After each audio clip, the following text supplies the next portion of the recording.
Good morning po mga paps and moms. Ngayon po ay gagawa tayo ng kamote chips. Tara, gawin na natin.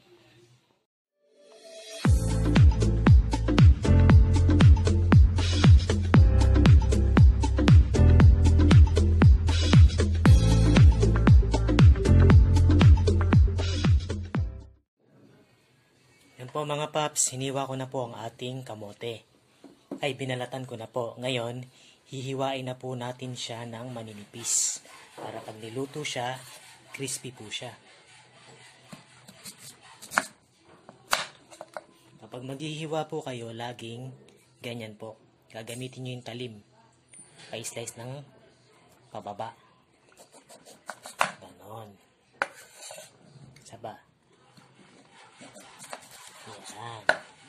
Hiwain lang po natin siya ng maninipis.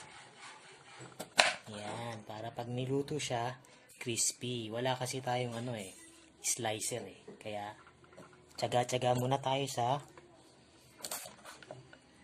kutsilyo. Ganyan lang po.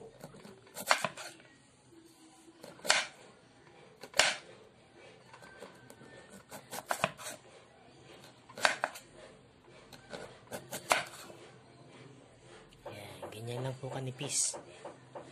Then after natin mahiwa lahat yan, i-deep fry natin siya.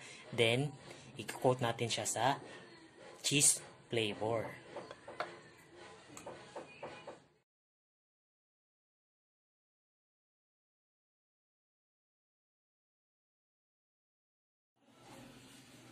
Ayan po, nagpainit na po tayo ng mantika para sa ating kamote chips. Ngayon, pwede na natin iluto ang ating kamote chips.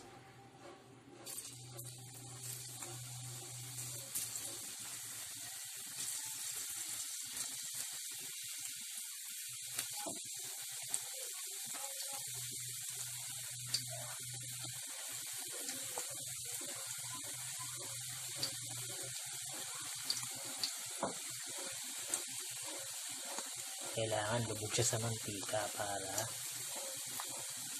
malutong siya pag kinain.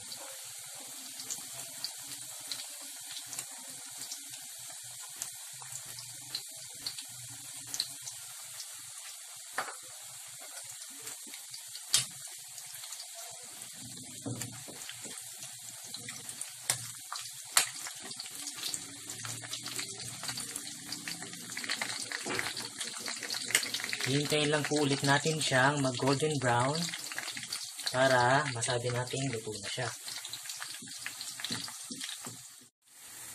Yan po mga paps, medyo nag golden brown na po siya. Check natin kung crispy na talaga siya. Ito po. Narinig nyo? Crispy. Ngayon, pwede na natin siyang hanguin. Habang mainit pa siya, kailangan ilagay na natin siya sa cheese powder para dumikit yung flavor niya sa kamote.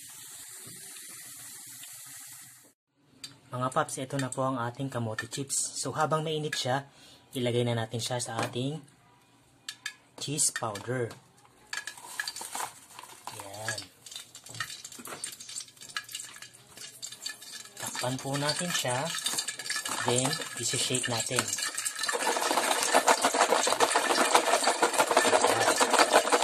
Para kumalat yung flavor niya.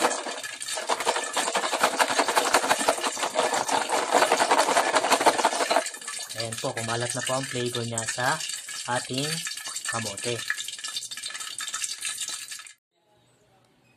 So guys, eto na po ang ating kamote chips in cheese flavor. Tikman natin kung malutong nga siya. Crispy nga.